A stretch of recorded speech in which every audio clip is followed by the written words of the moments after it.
I'll introduce Dr. Philip Lubin. And Philip, I've crossed paths with many times, both at Interstellar conferences, NASA conferences, NIAC symposia, and other places, where he's been working on some really innovative ideas for enabling relatively near-term interstellar travel. Dr. Lubin is a professor of physics at the University of California, Santa Barbara. His primary research has been focused on studies of the early universe in the millimeter wavelength bands.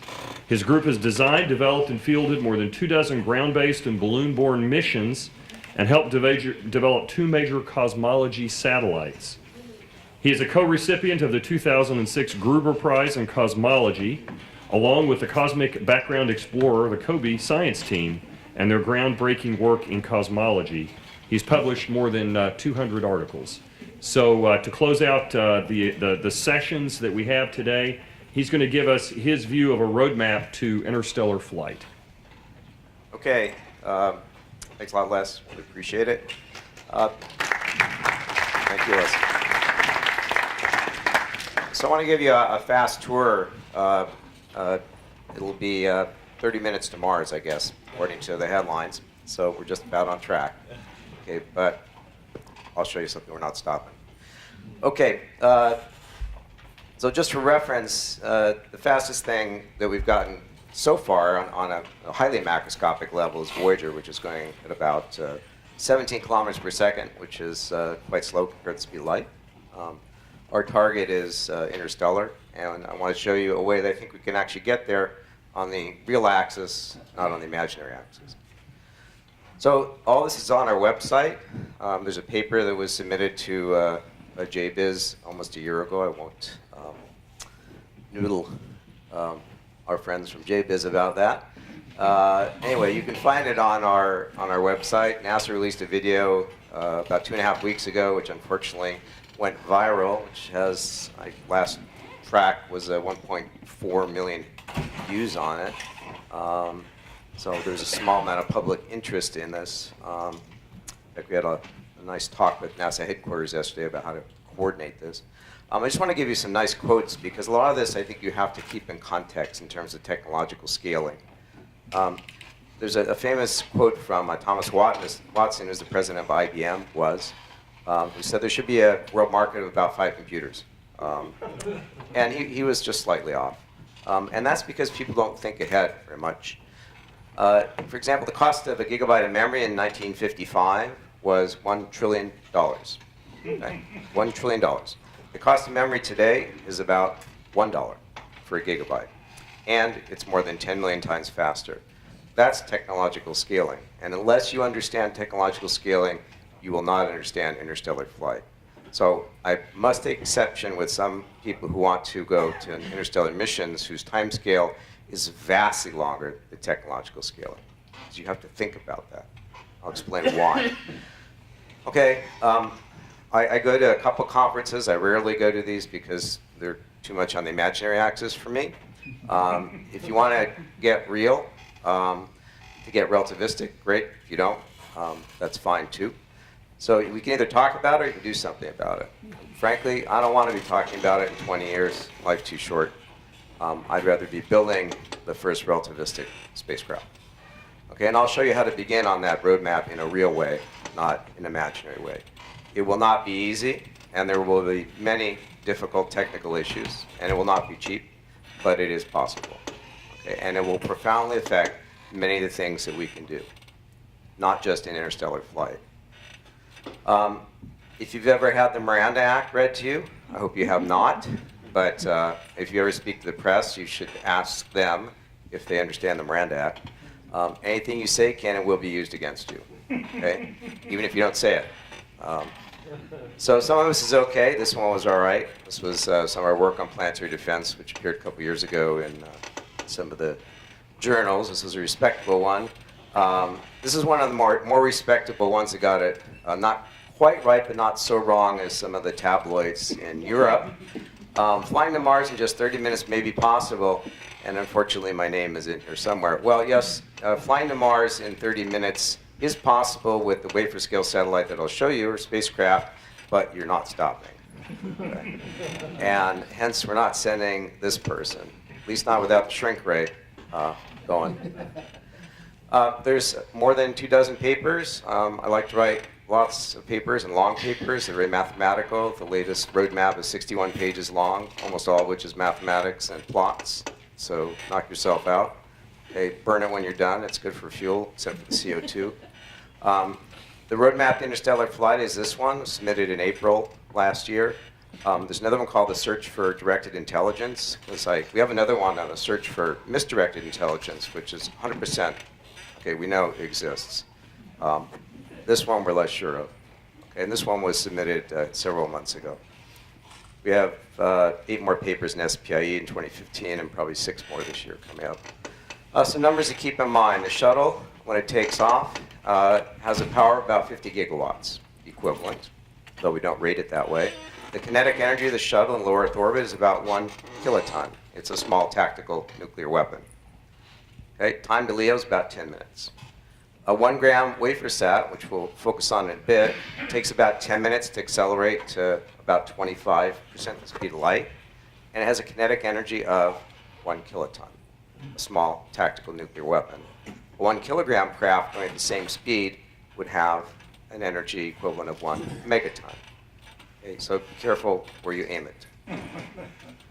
Okay, why can you do this now?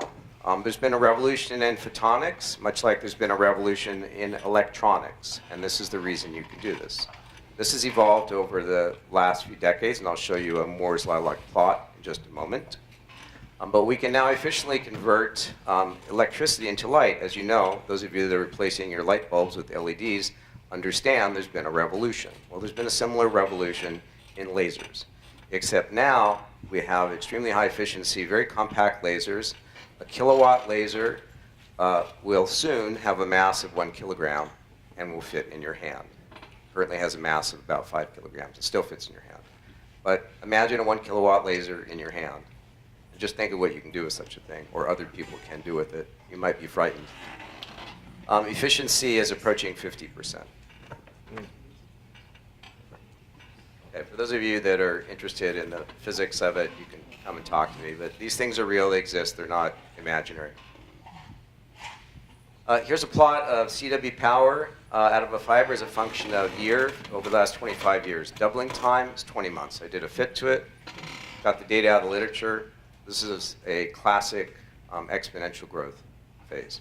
Power is going up exponentially, cost is coming down exponentially. So we're truly in a technological revolution. You can phase lock these things. Why? Because this is called a MOPA system. There's a master oscillator, and there are amplifiers. So these are technically not lasers, but laser amplifiers. In virtually all of your fiber optic communication systems, there's an erbium, as opposed to ytterbium. There is an erbium-doped amplifier in virtually all of your fiber optic systems. This is a known technology. This works. What's new is that they're now high power and that they are phase lockable with a long coherence length. These are used for tactical systems where sometimes, unfortunately, we have an atmosphere to go through. And for tactical systems, you have to deal with the turbulent atmosphere. In space, luckily, we don't have that same problem. Okay, these work, I assure you. I'll show you some scaled-up versions of this. I'll explain how I got into this business, because this is not my norm. But I was doing something related to other kinds of things that you worry about. This is the beam pattern on a log scale, where the incident angle is in radians times 10 minus 8. So this is 10 nanoradians here.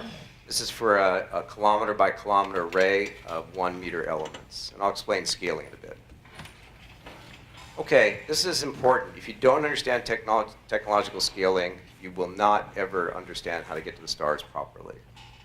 This is memory price over 60 years, 11 orders of magnitude drop in price. This is cost for computation, 17 orders of magnitude in the last 100 years, approximately. Okay, this is photovoltaics. It's come down about a factor of 1,000 in 40 years. And this is a projection from the year 2008 into the future. We're now right about here. Well, the cost actually is down here. So we've come down faster than we thought. Another exponential scaling. Some things don't scale so well.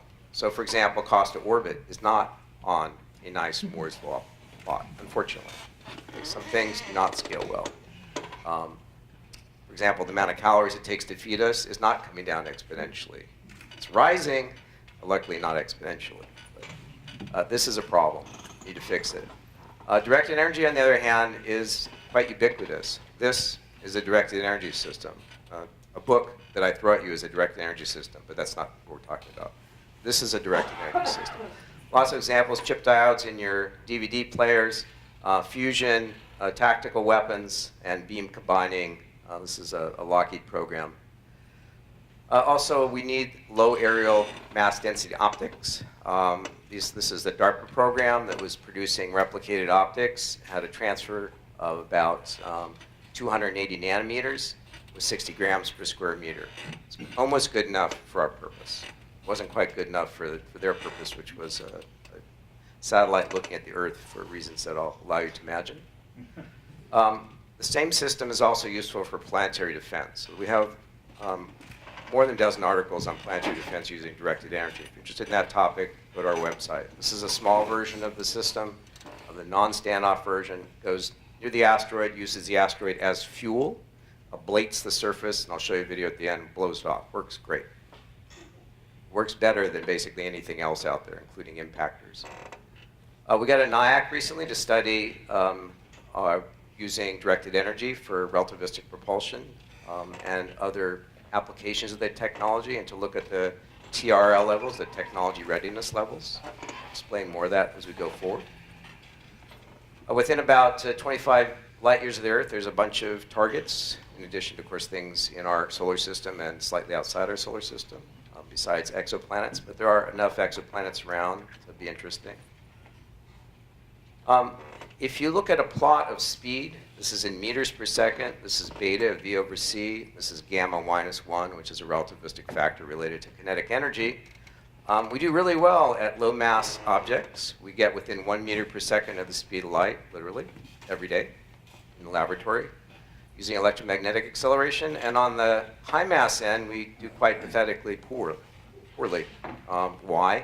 Because we're using chemical reactions, which are about 1 eV per bond, whereas here we're doing electromagnetically. So there's a huge technological divide, which we propose to fill in with directed energy, at least for the initial phases of interstellar flight. So we propose a direct photon-driven flight, and I'll go through the statistics and the physics with you. It takes a lot of power to get there, unfortunately. You cannot have a small power source to drive a interstellar craft of any significant size. So, for example, to get to the distance of Mars, it takes about 30 days to have a 10,000 kilogram or 100,000 kilogram craft. Actually, it's more 100,000. But if you want to send overnight delivery of a kilogram, it takes less than a day. However, you got to stop too, which is another issue we'll talk about. The speed at 1 AAU, for example, for a 100 kilogram craft is 1,200 kilometers per second. With a class 4 system that I'll describe, which is a 10 kilometer baseline system. That's larger than the galactic escape speed at 1 AU. The base idea is pretty simple.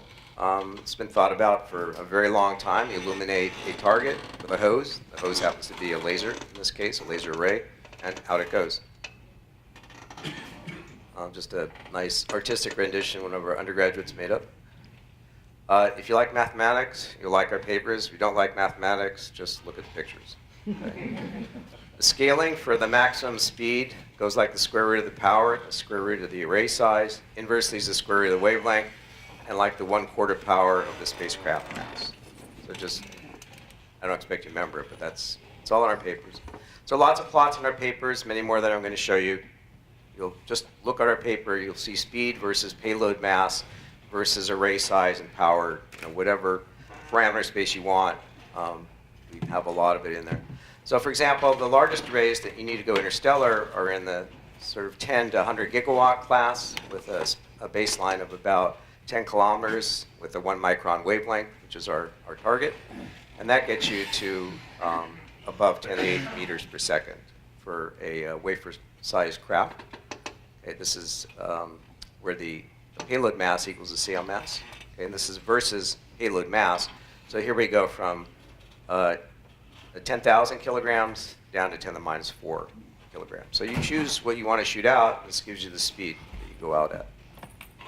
The optimum solution when you go through the mass is when the payload mass equals the sail mass. That's where the optimum is, and it's shown in the paper.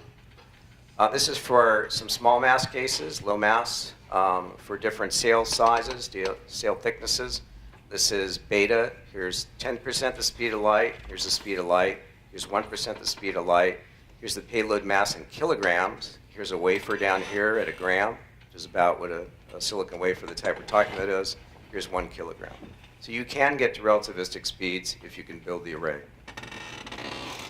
Kinetic energy, again, a 1 gram system is a kiloton, and a 1 kilogram is a megaton. So if you hit an exoplanet, you could have some issues with people being upset at you or some beings. It works in the laboratory. This is a 1,000 sigma, which I've actually never had a 1,000 sigma result before, of a little test in lab with a small laser system that the students built. And this is a great thing for students. They love to come and burn holes through everything that they get their hands on, including their friends' cell phones and other stuff. You can do better, and I don't assume you do better, but you can bounce photons multiple times back and forth. We call it photon recycling. It's done literally all the time in optics. Good example is the LIGO system, which has a photon recycler with a gain of greater than 5,000. They recycle many, many times. They have a high Q cavity. Bay, for example, has achieved about 500. But there's no limit in theory to what you can achieve with this. You could lift off a shuttle class system with a 1 watt laser if you can get enough bounces. We don't, in practice, know how to do that. In theory, you could.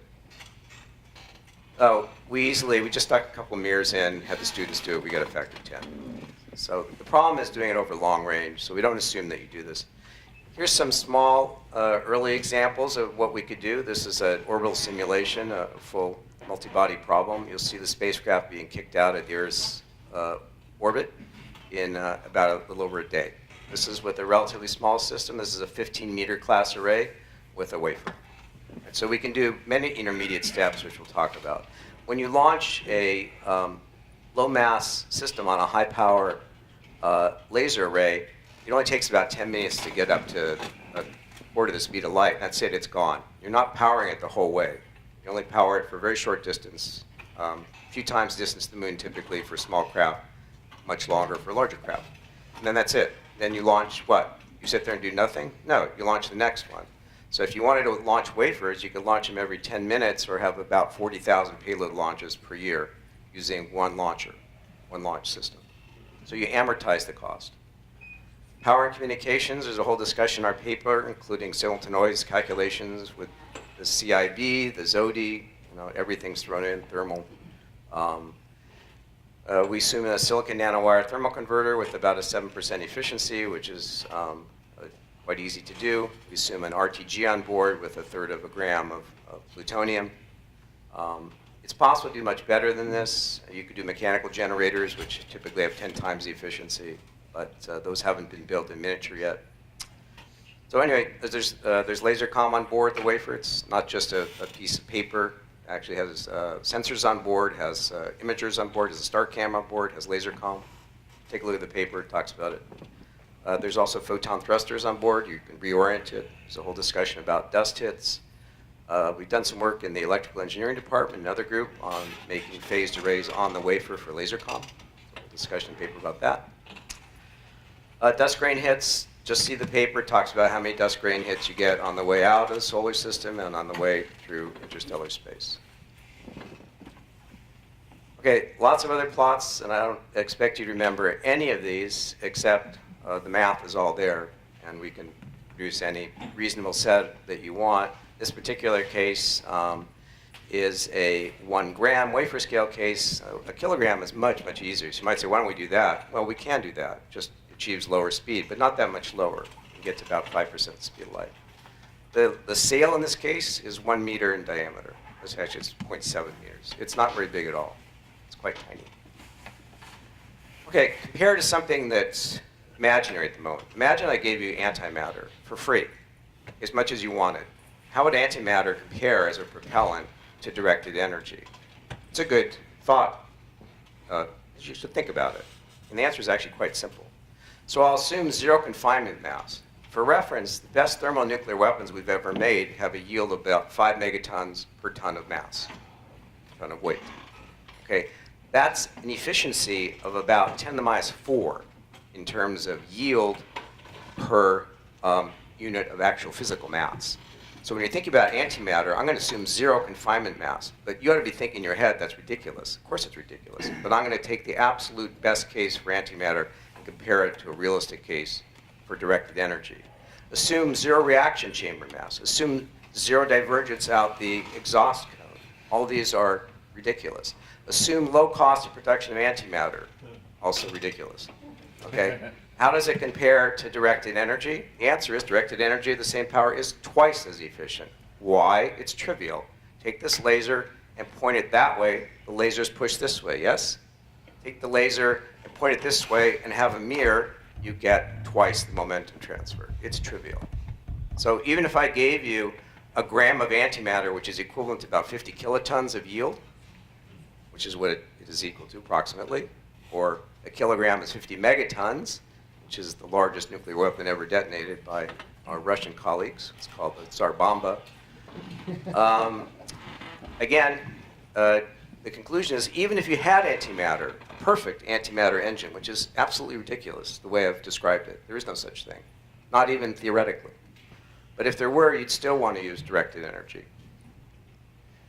There's a plot in another paper, but I'll show you here, a SETI paper that shows the power in watts versus the classification scheme. We take the log of the size in meters. 4 is 10 kilometers, 3 is 1 kilometer, 2 is 100 meters, 1 is 10 meters. This is the equivalent antimatter production rate you'd have to achieve per second, this is kilograms per year, to equal that classification in directed energy. It's quite formidable, particularly when you look at the costs of antimatter production, which are estimated. It's all over the place. You know, some estimates are $60 trillion per gram, but I don't believe any of the estimates. Beam formation at sub-nanoradian scales, has it ever been done? Yes. We've now phase-locked telescopes over the world at about 1.3 millimeters and achieved 0.1 nanometer. And they weren't even next to each other.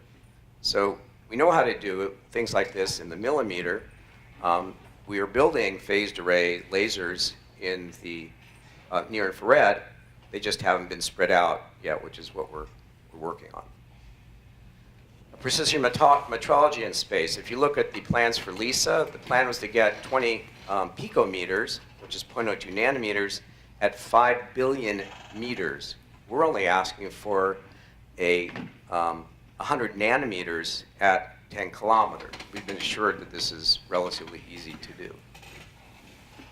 Long-range communication, just for reference, if you point one of these units at Kepler planets, which are all about 1,000 light years away, it would appear as the brightest star in the sky, as bright as Sirius, about mag 0 on a photometric scale, assuming you could see at 1 micron. That has implications for SETI that I'll talk about in a bit. People talk about Dyson spheres. You know, a civilization would capture sunlight and use that sunlight. I think a much better way to utilize the power from a star would be to convert it into something directed. So take that and convert it into directed energy. And if you look at it, think about what you could do with this. You could move entire planets or vaporize them, as the case may be. Okay, so there's a roadmap, and a lot of the paper talks about this roadmap. How do you actually start on this process? Because the technology does exist. We have to now apply it and scale it and build it to scale. So we're starting small. This one sort of already exists. This is one that we're currently working on with some other groups, mostly from the DoD sector. And these are sort of benchtop size. These can be flown on a balloon and also in space. And then you work your way up the food chain. And as you go, there are things that you can do with it. You know, Class 0 can actually be used for space debris vaporization, mitigation on the ISS if you want. Class 1, definitely space debris mitigation. you can send wafers from LEO to GEO, which is the one example I showed you. Class 2 you can escape, go all the way up into the solar system. You can have certainly ISS defense and space debris and close asteroid deflection. When you go to a class 3, you begin to have serious photon drive, and you have standoff planetary defense. You can defend yourself from the Earth against incoming asteroids and comets. We'll have a paper soon on comets. And when you go to class 4, you get a full relativistic drive for WaferSat. But you don't have to stop there, and I think this is what's important to understand in technological scaling. And then you have lots of other things you can do with it. People worry about this being used as a weapon. One thing we can do is put it on an atmospheric absorption line, if we wanted to. Doesn't personally bother me, but some people have asked me about that. And there are deep absorption lines if you want to prevent it. So I want to give you a short discussion about amortization. No, I'll finish up. This is not like Apollo. This is not a short-term effort, and I think you have to see it as something which is not. This is a long-term effort where you're building one directed energy driver that does many, many things. It really has radical transformative properties. You can send things from sub-gram out to kilogram level into interstellar space, or you can send things to the planets, in large things, including human-capable things. You have full planetary defense. You can capture asteroids. You can look at their composition. You can have power beaming to distant spacecraft, including the Earth. You can terraform, including possible storm mitigation. We've done some work on looking at atmospheric things you can do. Things completely scalable, modular. All the elements are the same. You just add more and more elements. You have to learn how to build cheaply. This is the total federal outlays versus the Apollo program here. These are the other outlays. This is Apollo. Here's the 2008 dollars. Here's Iraq and Afghanistan. Here's the Apollo program. Okay. Here's the amount NASA spent as a function of year. Okay, we peaked at near 4.5% of the federal budget from 59 to 2012. Here's what it looks like in different ways for NASA. Here's the Apollo program peaking here in the 60s, and then other programs, Space Shuttle, et cetera. Okay, so what would it really take? It's not going to be easy and it ain't going to be cheap. All right, so you just have to accept that. But it is possible. It requires a national and I believe an international commitment and a private sector commitment, which we're getting some interest in. But it does have completely radical implications. So what's needed? You really have to treat this, I believe, as an integrated academic, industry, private sector, federal, and people. It's a sort of a planetary effort. What has to happen? You have to reduce the cost of space access by at least a factor 10. Reduce the cost of space PV by at least a factor 100. Space PV costs 1,000 times what terrestrial PV costs today. There is no reason for that. It's because we don't mass produce space PV. It's not because of the cost of materials. We need to learn how to build large structures. So we're working with some companies that are working on innovative areas there. Okay, so I see this as a human endeavor. I won't dwell on this, but I think it's something which is really inclusive of the human spirit. If you look at what happened with the recent NASA release on this, people were really interested. So when opinions fail, try using facts. I hate to do this, but be realistic. Okay, frankly, we're not designed for interstellar flight. Sorry for saying so, but you're largely useless. Now, if you look at yourself or me, greater than 99% of us is just excess mass, right? Bless you. I agree. So we're very high maintenance. You know some high maintenance people, but we are high maintenance. It takes about 1 kilogram per person per day to keep us going. We don't have a sleep or hibernate mode. We have a blue screen of death there once in a while, so we have a Microsoft OS. We need to be, in my opinion, genetically modified for interstellar use, and we need some sort of human-machine hybrid mode. I'm not a fan of sending people to the stars at the moment at all. Sorry. What if you wanted small human-capable interstellar craft? Well, 1,000 tons is what would probably be necessary as a minimum. Remember, 1 kilogram is a megaton. 1,000 tons would be a teraton equivalent. teraton equivalent is getting close. It's about the level of what killed the dinosaurs in terms of energy. So if we had antimatter, you'd need about 100 to 1,000 tons of antimatter to push that thing to relativistic speeds. Okay, and this is one spacecraft. It's not a good idea to send out one spacecraft. And it takes so incredibly long. 1,000-year missions, to me, they don't make any sense at all, frankly. Sorry, they don't. Because technology is scaling so rapidly, but by the time you get there, 1,000 years will have gone by. Well, how much more advanced do you think you're going to be 1,000 years from now? It just doesn't make sense to me. Implications for SETI, there's a whole paper on this. Bottom line is you can see across the entire universe. If there was another civilization out there, like ours, we could see them across the entire universe out to high redshift. Take a look at the paper. It's all in there. Think about what this means. There are approximately 10 to the 20 planets in our universe, we estimate now. 10 to the 20 planets. There's a bunch of signal to noise plots, very high signal to noise for different civilization classes. Here's a 1-meter telescope with 1 arcsecond seeing, just really bad seeing. Here's a 10-meter, 30-meter, 100-meter, kilometer class.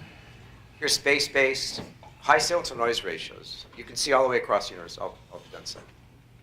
Conclusions. Okay. Recent photonics advances actually make this doable. You can now not just sit in meetings and say, gee, I wish I had a miracle here, give me an antimatter engine or whatever you want. You can actually do this. You can actually start a program. There's no reason why we cannot do this. There's a roadmap to relativistic flight, which I'd urge you to take a look at. All the modules are the same. You can just go into mass production. Okay. And there's many, many other applications which you really need to think about. It's hard. It's impossible. No, it's not. It's just hard. And this is not for the faint of heart. So if you don't like hard things, don't do this. Okay, if you're interested, join us. We would certainly like that. Let's go on, if you could just play the quick thing that NASA had, because I think this kind of summed it up. Yeah, not this one, it's the next, it's the NASA one.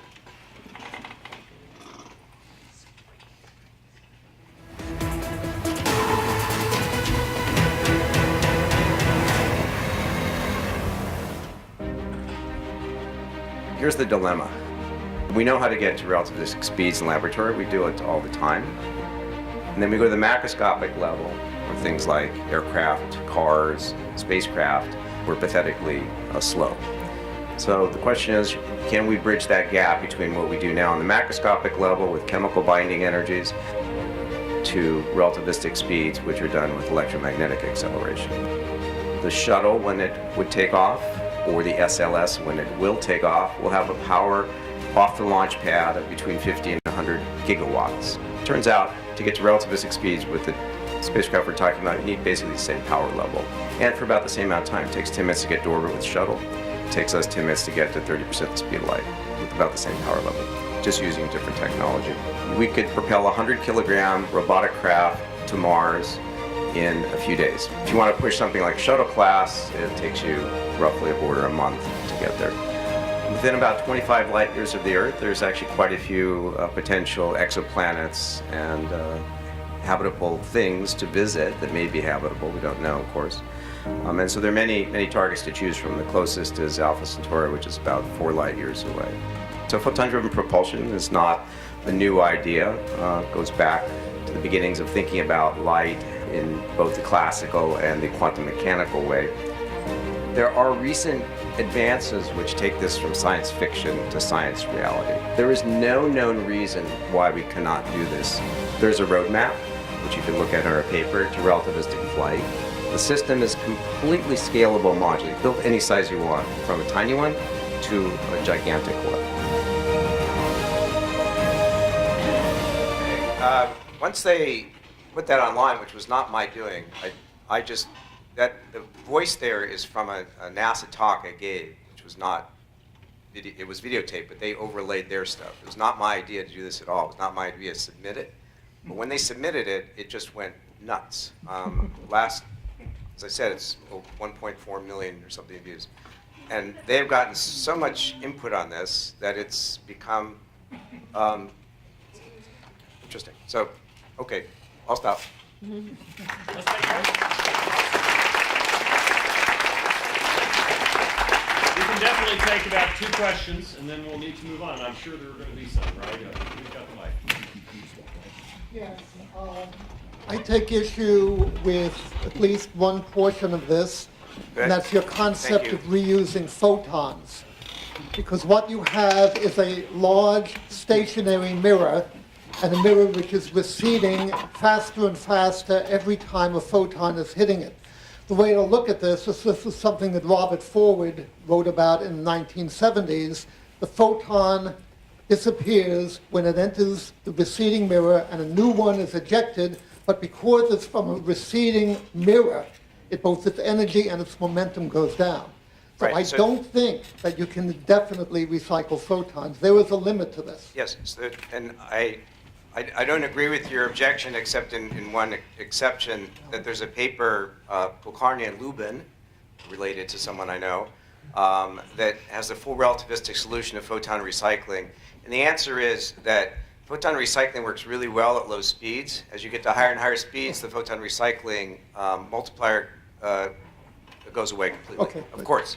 Yes, I agree with there's you, a whole and paper on that. I just want to let you know that in 2001 and 2002, when Tommy Gold predicted the solar sails wouldn't work, I looked at the basic energy and momentum conservation, and you do have to assume that as it gets faster and faster. There's a full relativistic solution, knock yourself out, goes over efficiency and everything.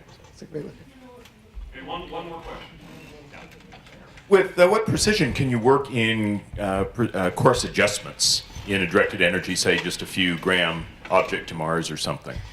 You're talking about on the spacecraft itself? Yes. Yeah, so the spacecraft does not assume that the laser from the ground is powering it, although it turns out that out to almost a light year, you can produce enough power to power all the subsystems just from the laser being photoconverted on board if you want, but that's not what we assume. There's a small RTG on board that provides of order a few tens of milliwatts of electrical power. You store that up and you burst out a watt onto a laser comm system, which is sufficient to get data back to the Earth. It's not as elegant as you might like. The kilogram class systems are better. In terms of maneuvering, there are photon thrusters on the wafer, and there's a whole discussion in the paper about dust perturbations. When you get hit by a dust grain, you get slightly jostled. That comes back to equilibrium pretty rapidly because of the photon thrusters. There's also a discussion about how long does it take you to point, say, back to the Earth versus looking at a planet. It happens relatively rapidly, being hundreds to thousands of seconds, which is rapid enough. In terms of course trajectory movements, that's a lot harder using the photon thrusters.